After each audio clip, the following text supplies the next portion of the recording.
छोटा बच्चा का शरीर जो है बड़ा जब होता है तो शरीर भी उसका बड़ा होता है। छोटा बच्चा अगर बड़ा हुआ तो उसका शरीर, हाथ पैर, सारा चीज बड़ा होगा। अब हाथ पैर सारा चीज जब बड़ा होगा तो क्या चीज होगा कि उसके अंदर, जैसे हाथ का लंबाई बढ़ा है तो हाथ का लंबाई बढ़ा है तो उसके अंदर जो कोशिका मौजूद रहेगा, हाथ में कोशिका है, उसके अंदर का जो हड्डियां है, वो सारे चीज क्या होगा, वृद्धि करेगा। तो कोशिका और हड्डियों के वृद्धि के लिए आपका प्रोटीन ही जो है जिम्मेदार होता है। तो बच्चों के विकास के लिए सबसे महत्वपूर्ण चीज क्या चीज है? बच्चों के विकास के लिए सबसे महत्वपूर्ण चीज जो है वो आपका प्रोटीन होता है। ठीक है, बच्चों के विकास के लिए प्रोटीन बहुत ही आवश्यक है।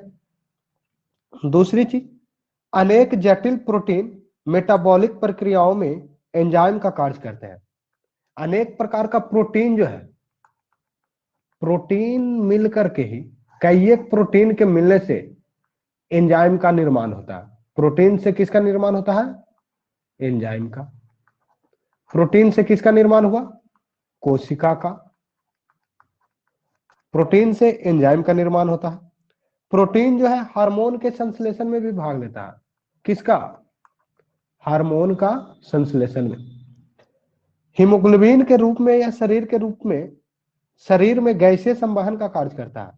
प्रोटीन जो है, हीमोग्लोबिन में भी हमारा प्रोटीन पाया जाता है, तो हीमोग्लोबिन में भी ये गैसीय संवहन के रूप में कार्य करता है प्रोटीन। फिर है, प्रोटीन जो है एंटीबॉडी के रूप में सुरक्षा प्रदान करता है।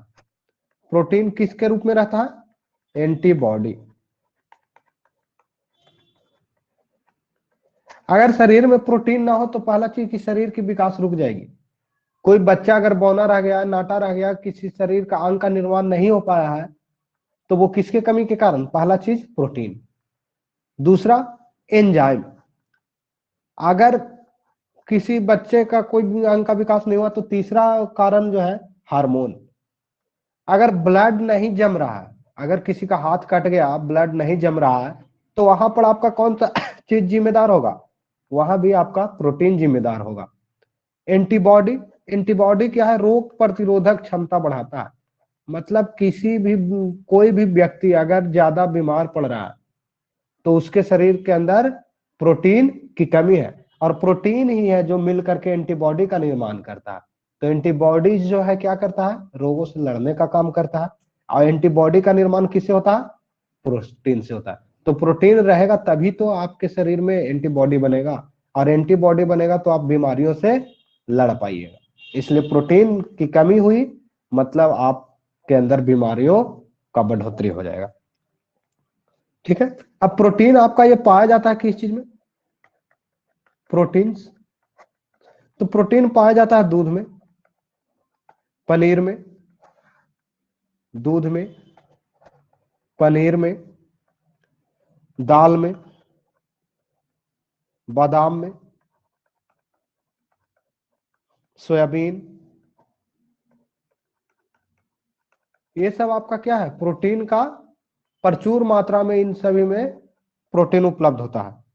पनीर है, मांस है, मछली है, अंडा, ये सभी में आपका प्रोटीन प्रचुर मात्रा में उपस्थित रहता है। प्रोटीन का जो खोज है, प्रोटीन का खोज बर्जीलियस ने किया था। प्रोटीन शब्द का सर्वप्रथम प्रयोग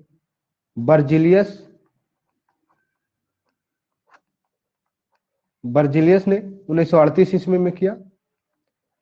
प्रोटीन मानव शरीर का केवल संरचनात्मक पदार्थ ही नहीं, वरन यह अन्य कार्यों को भी संपन्न करता है। और मानव शरीर के लगभग 15%, मानव शरीर का 15% भाग जो है प्रोटीन का बना होता है। प्रोटीन शारीरिक वृद्धि एवं प्रक्रियाओं के लिए आवश्यक है। प्रोटीन शारीरिक वृद्धि और प्रक्रिया के लिए आवश्यक है। भोजन में प्रोटीन की कमी से आंशिक वृद्धि रुक जाती है और प्रोटीन की कमी से शिशुओं में सूखा रोग, प्रोटीन की कमी से कौन सा रोग होता है? सूखा रोग, हाथ पैर सूखा हुआ जो पतला पतला रहता है, इसी को मरामस कहते हैं। मेरामस, कहीं मेरामस आपको मिलेगा लिखा हुआ, कहीं मरामस, मरामस लिखा हुआ मिल जाएगा। तो प्रोटीन की कमी से सूखा रोग या फिर मेरामस होता है। प्रोटीन जो है एक जटिल जटिल नाइट्रोजन युक्त है, नाइट्रोजन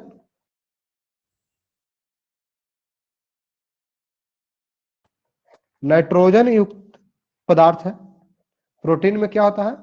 नाइट्रोजन होता है, जिनकी रचना लगभग 20 एमिनो अम्ल के भिन्न भिन्न संयोगों से होता है। प्रोटीन जो है 20 एमिनो अम्ल के मिलने से बनता है। 20 एमिनो अम्ल के मिलने से, 20 एमिनो अम्ल अगर मिलेगा तो किसका निर्माण होगा? प्रोटीन का। ये एमिनो अम्ल शरीर के उचित पोषण के लिए आवश्यक है। ये 20 प्रकार का जो एमिनो अम्ल है, यही आपका निर्माण करता है किसका? प्रोटीन का। और नाइट्रोजन जो है मिल करके आपका एमिनो अम्ल बनाता है, और एमिनो अम्ल जो है आपका प्रोटीन का निर्माण करता है।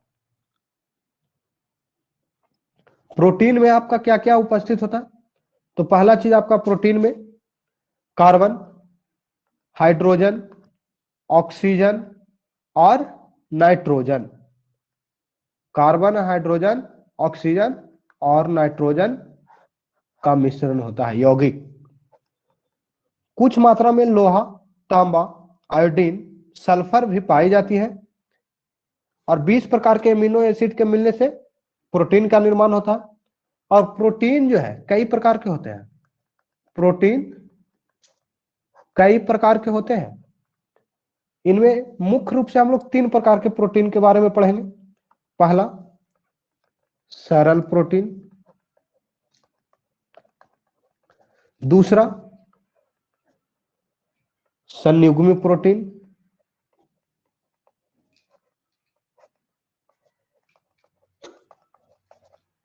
तीसरा व्युत्पन्न प्रोटीन। प्रोटीन जो है 3 प्रकार का होता है, सरल प्रोटीन, जटिल संयुग्मी प्रोटीन और व्युत्पन्न प्रोटीन। अब सरल प्रोटीन वैसे प्रोटीन जो केवल एमिनो एसिड के मिलने से बने होते हैं, सरल प्रोटीन कहलाता है। सरल प्रोटीन कौन सा होगा? जो केवल एमिनो अम्ल के मिलने से बनता है, सरल प्रोटीन।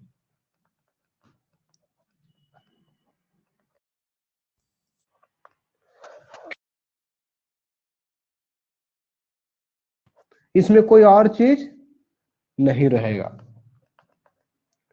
अब ये सरल प्रोटीन का उदाहरण कौन सा होगा? तो सरल प्रोटीन में देखा जाए एल्बुमिन,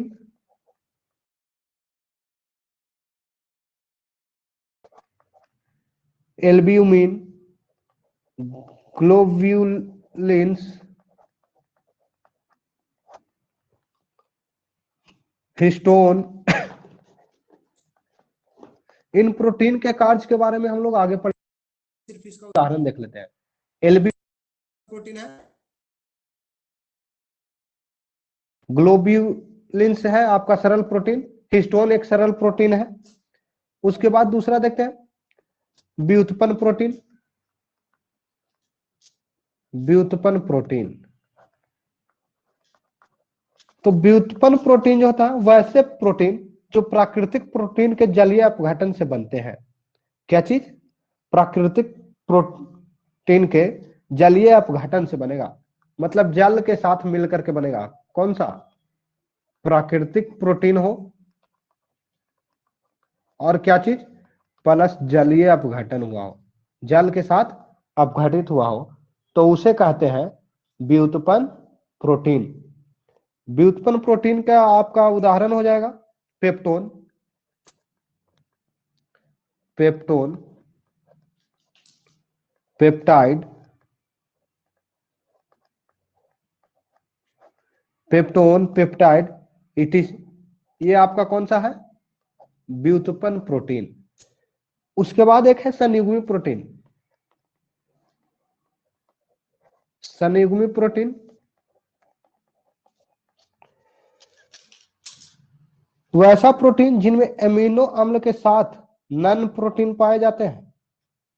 एमिनो अम्ल के साथ क्या हो, नन प्रोटीन, एमिनो अम्ल भी हो और प्लस नन प्रोटीन मतलब प्रोटीन ना हो। जैसे हीमोग्लोबिन, हीमोग्लोबिन, हीमोग्लोबिन में हीम प्लस ग्लोबिन, ग्लोबिन एक प्रोटीन है, हीम एक प्रोटीन नहीं है। फिर ग्लाइकोप्रोटीन, ग्लाइको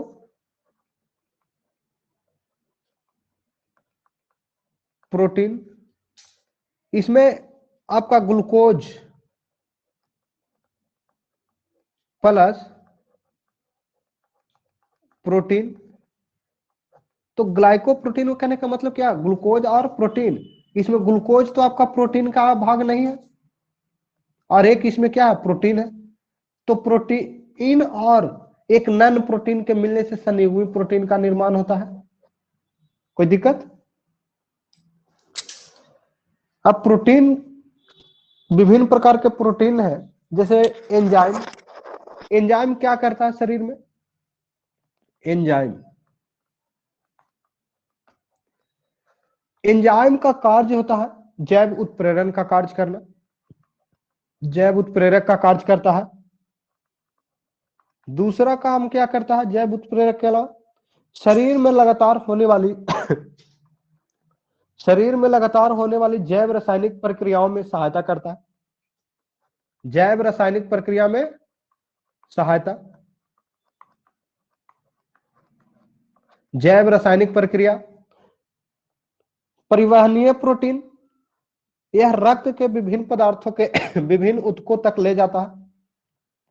परिवहनीय प्रोटीन होगा वो रक्त को विभिन्न ऊतकों तक पहुंचाने का काम करेगा, परिवहन का। फिर है हार्मोन, कुछ हार्मोन प्रोटीन होते हैं, कुछ हार्मोन जो है क्या चीज होता है, प्रोटीन होता है। और ये हार्मोन अनेक शारीरिक क्रियाओं को नियंत्रण करते हैं। रक्षात्मक प्रोटीन, ये संक्रमण से लड़ने का काम करेगा। रक्षात्मक प्रोटीन क्या करेगा, संक्रमण से लड़ने का काम। रक्षा इसका नाम ही से पता चला, लड़ने का काम संक्रमण से। ठीक है, इस प्रकार से हम लोगों ने प्रोटीन के बारे में पढ़ लिया। अब हम लोग देखते हैं विटामिन, सॉरी वसा, वसा जिसे इंग्लिश में लिपिड भी कहा जाता है। वसा यानी लिपिड, वसा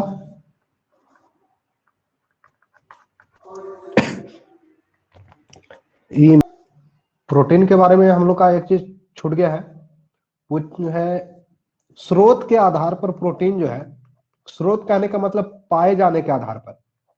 प्रोटीन दो प्रकार के होता है, पहला जंतु प्रोटीन और दूसरा वनस्पति प्रोटीन। जंतु प्रोटीन जो जंतुओं से प्राप्त होता है, नाम से ही पता है, और वनस्पति प्रोटीन वो पेड़ पौधा से प्राप्त हो। जंतु प्रोटीन में क्या होगा, दूध, मांस, मछली। वनस्पति प्रोटीन आपका दाल आ जाएगा, दाल है, मटर है, सेम है, सोयाबीन है, फलिया है, ये सब आपका कौन सा चीज है, वनस्पति से, जो पेड़ पौधों से प्राप्त होता है। सोयाबीन में 43%, सोयाबीन में 43% प्रोटीन पाया जाता है। सोयाबीन में कितना है प्रोटीन, 43%। अब हम लोग वसा देखते हैं। तो वसा जो है आपका कार्बन, हाइड्रोजन और ऑक्सीजन के मिलने से बनता है। कार्बन, हाइड्रोजन और ऑक्सीजन का यौगिक है वसा। आपका कार्बन, हाइड्रोजन और ऑक्सीजन का यौगिक है। यह जल में अघुलनशील होता है, बसा जो है क्या करता है, जल में नहीं घुलता है, लेकिन कार्बनिक विलायक हो, कौन सा, कार्बनिक, आपका कार्बनिक विलायक में या कार्बनिक घोल में बसा जो है घुल जाता है। बसा किस में घुलेगा, कार्बनिक घोल में घुलनशील होता है। जैसे ईथर में, ईथर में आपका बसा घुल जाएगा, एल्कोहल में घुल जाएगा, ये सब क्या है, घुल जाएगा। एल्कोहल कहने का मतलब दारू, शराब, ठीक है। एल्कोहल में, शराब में आपका सर्वाधिक मात्रा में एल्कोहल पाया जाता है, और बसा उसमें क्या होता है, घुलनशील होता है। बसा एल्कोहल में घुलनशील होता है। बसा बसा एक बसीय अम्ल एवं ग्लिसरॉल का एक एस्टर है। बसा जो है आपका एल्कोहल में घुलनशील होता है, और बसा बसीय अम्ल एवं ग्लिसरॉल का एक एस्टर है। बसा क्या है, बसीय अम्ल एसिड और ग्लिसरॉल का एस्टर है। अब बसा पूछा जाए कि किसका मिश्रण है, तो बसीय अम्ल और ग्लिसरॉल का एस्टर है। बसा जो है यौगिक में अगर पूछ दिया जाए तो कार्बन, हाइड्रोजन और ऑक्सीजन का मिश्रण होता है। कार्बन, हाइड्रोजन और ऑक्सीजन का एक प्रकार का यौगिक है, सॉरी मिश्रण न होकर के यौगिक है। कार्बोहाइड्रेट की तरह बसा भी कार्बन, हाइड्रोजन और ऑक्सीजन का यौगिक है। बसा जो है क्षार द्वारा इसका पाइसीकरण किया जाता है। बसा का क्षार द्वारा पाइसीकरण किया जाता है। बसा का इमल्सिफिकेशन किसके द्वारा होता है, तो बसा का इमल्सीकरण क्षारों के द्वारा होता है, जिसको इंग्लिश में बेस कहते हैं। क्षार के द्वारा बसा का इमल्सीकरण हो सकता है। बसा जो है दो प्रकार का होता है। बसा कितने प्रकार के होते हैं, बसा दो प्रकार का होता है। पहला जंतु बसा, पहला जंतु बसा और दूसरा वनस्पति बसा। इसका नाम से ही पता चल रहा, जंतु बसा कहने का मतलब क्या, जो जानवरों के द्वारा प्राप्त होता हो। वनस्पति मतलब पेड़ पौधों के द्वारा प्राप्त होता हो। जंतु बसा जैसे दूध, दूध में पाया जाता है, पनीर हो गया, अंडा हो गया, मछली है, ये सभी में आपका क्या पाया जाएगा, जंतु बसा। और वनस्पति बसा कहाँ पाया जाएगा, पेड़ पौधा से जो प्राप्त होता हो। वनस्पति बसा पेड़ पौधा से, जैसे मूंगफली से प्राप्त होता है, मूंगफली से प्राप्त बसा, सरसों तेल, तिल, सूरजमुखी, ये सब से जो तेल प्राप्त हो रहा है वो भी एक बसा है। सरसों तेल भी एक प्रकार का बसा है। अब बसा हम लोग दो प्रकार के देखें, एक तो बसा हो सकता है जो जमा हुआ हो, और एक बसा है जो पानी की तरह लिक्विड फॉर्म में होता है। तो दोनों बसा में से कौन सी बसा संतृप्त है, बसा को इसको अब क्या कहेंगे, जो जमा हुआ बसा उसको क्या कहेंगे, और जो पानी की तरह है उसको क्या कहेंगे। तो जो बसा बसा जो 20 डिग्री, सॉरी बसा जो है आपको 20 डिग्री सेल्सियस ताप पर ठोस अवस्था में होता है। बसा जो है आपको सामान्यतः 20 डिग्री ताप पर, 20 डिग्री टेम्परेचर अगर हो तो वो किस रूप में रहेगा, ठोस रूप में। और अगर 20 डिग्री ताप ताप पर वो ठोस रूप में ना हो, किस रूप में हो जाए, आपका लिक्विड के रूप में, तो उसे क्या कहेंगे, 20 डिग्री ताप पर अगर ठोस रूप में ना हो तो उसे तेल कहते हैं, ऑयल। बसा कब कहेंगे, जब 20 डिग्री टेम्परेचर हो और वो ठोस रूप में प्राप्त हो, तो उसे हम लोग बसा कहते हैं। और अगर 20 डिग्री टेम्परेचर पर लिक्विड फॉर्म, जैसे ये इसे हम बसा देखते हैं, एक घी जो है आपको ठोस रूप में कभी कभी मिलता है, और सरसों तेल वो लिक्विड रूप में है, तो दोनों बसा ही। लेकिन किसको बसा कहेंगे, किसको तेल कहेंगे। घी भी कभी कभी वो क्या है, आपका पिघला हुआ रूप में रहता है, लिक्विड फॉर्म में, तो घी को तेल कहेंगे नहीं, समस्या है। तो इसके लिए एक मानक लिया गया 20 डिग्री सेल्सियस टेम्परेचर। 20 डिग्री पर जो जमा हुआ ठोस रूप में है उसको बसा कह दिए, और जो 20 डिग्री पर पिघला हुआ है उसको तेल कह दिए। और इसी आधार पर बसा जो है दो प्रकार के होते हैं। बसा जो है कितने प्रकार के, बसा अम्ल दो प्रकार के होते हैं। एक संतृप्त बसा, कौन सी बसा, संतृप्त बसा, और दूसरा असंतृप्त बसा। असंतृप्त बसा, तो संतृप्त बसा अम्ल मछली के तेल वनस्पति तेलों में मिलते हैं। असंतृप्त बसा जो है, असंतृप्त बसा वो आपका लिक्विड फॉर्म में रहेगा। मतलब एक तरह से कह दें तो 20 डिग्री सेल्सियस पर जो बसा लिक्विड फॉर्म में हो, लिक्विड फॉर्म में हो, लिक्विड रूप में, पानी के तरह द्रव रूप में पाया जाता हो, उसे असंतृप्त बसा कहते हैं, है ना। असंतृप्त बसा कहते हैं जो लिक्विड फॉर्म में रहेगा 20 डिग्री सेल्सियस पर। अब बच गया कौन सा, ठोस वाला, मतलब 20 डिग्री सेल्सियस पर जो बसा ठोस रहता हो, किस फॉर्म में, ठोस रहता हो, तो उसे क्या कहेंगे, संतृप्त बसा। कोई दिक्कत, नारियल का तेल, ताड़ का तेल संतृप्त बसा है। और यहां पर एक देखिए, नारियल का तेल और ताड़ का तेल ये संतृप्त बसा बनाते हैं। अधिकतर असंतृप्त बसा जंतु बसा होता है। असंतृप्त बसा जो है आपका किस प्रकार का बसा होगा, जंतु बसा होता है। सामान्य ताप पर ठोस अवस्था में रहते हैं, सॉरी उल्टा हो गया। असंतृप्त वसा जो है आपका सामान्य तौर पर ये ठोस अवस्था में रहता है, और संतृप्त अवस्था जो है सामान्य तौर पे लिक्विड अवस्था में रहे। संतृप्त वसा सामान्य तौर पे लिक्विड अवस्था में, और असंतृप्त वसा सामान्य तौर पे ठोस अवस्था में पाए जाते हैं। और 1 ग्राम वसा, 1 ग्राम वसा से ऊर्जा जो मिलता है 9.3 किलो कैलोरी।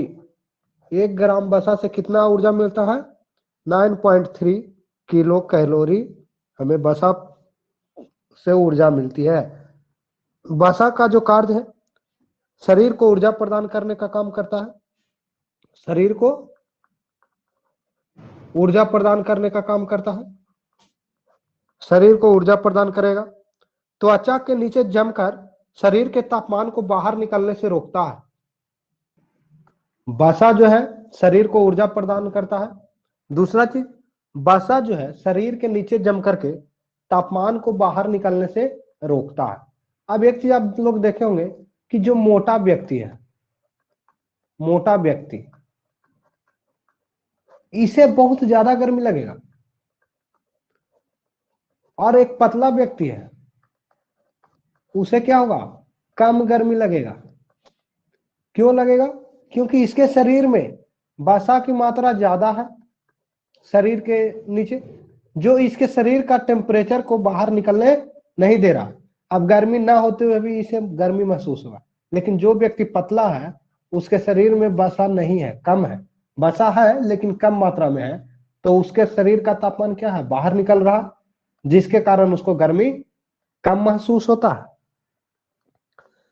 यह खाद्य पदार्थ में स्वाद उत्पन्न करती है और आहार को रुचिकर बनाता है। वसा क्या करता है, स्वाद को उत्पन्न करता है और आहार को खाने में रुचिकर बनाता है। वसा जो है विभिन्न अंगों को चोट से बचाती है। जैसे मान लिया जाए ये आपका हाथ है और इसके नीचे ये हाथ का आपका हाथ है, हाथ पे ये चमड़ा है, ये चमड़ा है, चमड़ा के नीचे आपका वसा का एक लेयर है, वसा का लेयर रहेगा।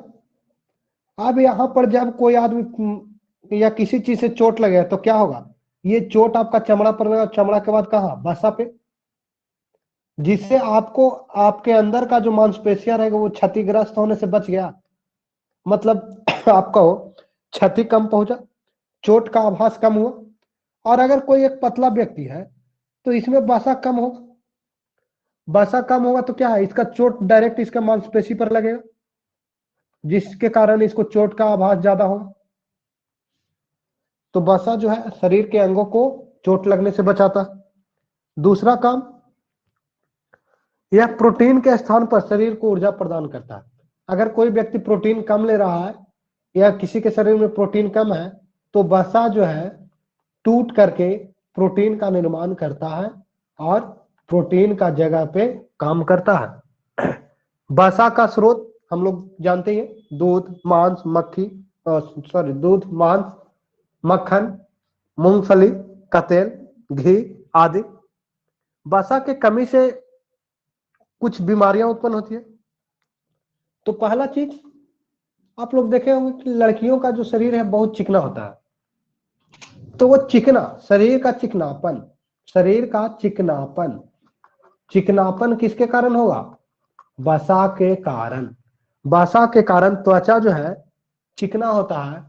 और अगर रूखा रूखा जिसका आपका त्वचा दिख रहा है, जिसका त्वचा रूखा है, उसके शरीर में वसा की कमी है। वसा के कमी से त्वचा रूखी हो जाती है।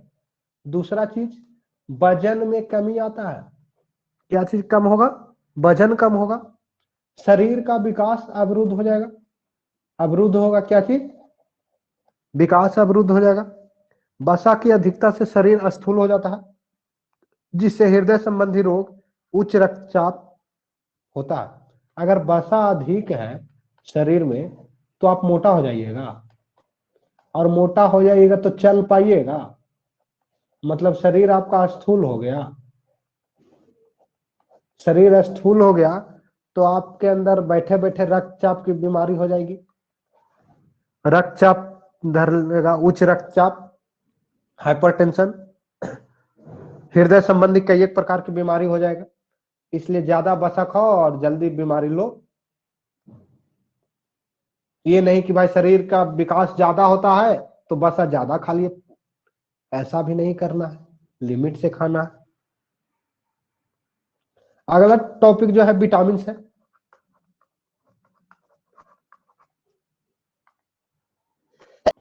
विटामिन हम लोग नेक्स्ट क्लास में पढ़ेंगे, ये बड़ा टॉपिक है।